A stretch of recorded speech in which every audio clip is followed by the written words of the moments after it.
l'état, j'espère que vous allez bien. Je me suis toujours demandé, maintenant si demain je vais dans une réserve naturelle et je tombe en tête à tête avec un lion, comment je fais pour placer une clé de talon?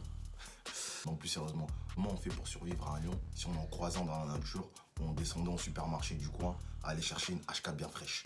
Maxi Baril, Maxi HK bien fraîche. Bien fraîche. Oh la vache. Je vais essayer d'y répondre. Tout d'abord, il faut connaître l'animal. Le lion d'Afrique est un grand félin connu pour ses impressionnantes capacités physiques. Ils peuvent atteindre une taille allant jusqu'à 1,20 m au garrot. C'est-à-dire quand il est à 4 pattes, là, il peut atteindre 1,20 m. C'est-à-dire qu'il est déjà plus grand que ta petite sœur déjà pour commencer. Il peut peser jusqu'à 250 kg. Je connais personne qui fait 250 kg. Voilà, déjà juste pour commencer. Ils sont extrêmement puissants.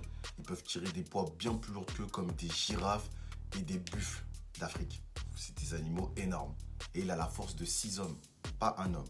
Pas 2 hommes, pas 3 hommes, pas 4 hommes, pas 5 hommes. 6 hommes, il a la force de 6 hommes. Donc toi tout seul, allez vas-y mollo. Je pourrais m'arrêter là, hein. Je pourrais finir la vidéo là tout de suite là, pour vous montrer que déjà c'est bizarre. Mais je vais continuer parce que c'est pour le fait. Il a des griffes rétractiles de ouf en mode Wolverine, c'est-à-dire les griffes rétractiles, c'est-à-dire ils sont pas toujours là, mais quand il veut les sortir pour te griffer, il peut te griffer à mort. Il a une pression de mâchoire de 45 kg au centimètre cube. C'est-à-dire si t'attrapes, c'est déjà fini. Juste pris pour qu'il te mange vite, juste pris pour qu'il te mange vite. Il peut courir jusqu'à 50 km/h. Je pense que tu t'en rends pas compte, 50 km/h c'est quoi? Usain Bolt, il court jusqu'à 40 km/h, l'homme le plus rapide du monde. 40 km/h. Rends-toi bien compte. Donc si tu veux courir, déjà c'est mort. Tu veux monter dans un arbre, c'est un bon grimpeur. Il peut faire des bonds en hauteur jusqu'à 3,70 m de haut. Et des bonds en longueur, des bonds en longueur jusqu'à 11 mètres. Jusqu'à 11 mètres. 11 mètres.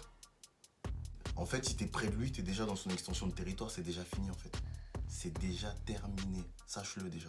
Donc maintenant, moi comme je suis un bon, je vais essayer de te montrer comment tu peux essayer de t'en sortir. J'ai bien dit essayer de t'en sortir.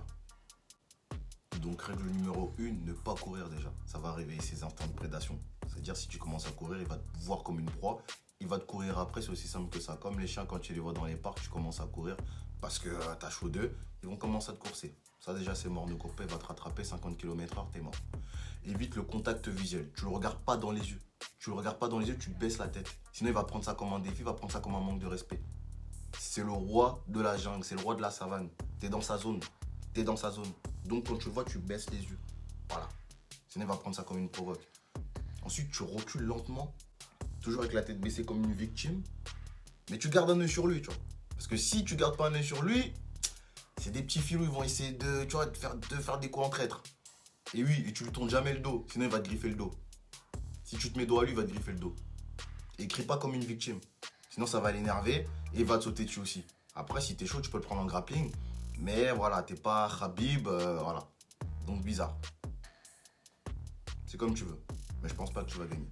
Donc suis mes instructions et peut-être tu vas survivre. J'ai bien dit peut-être.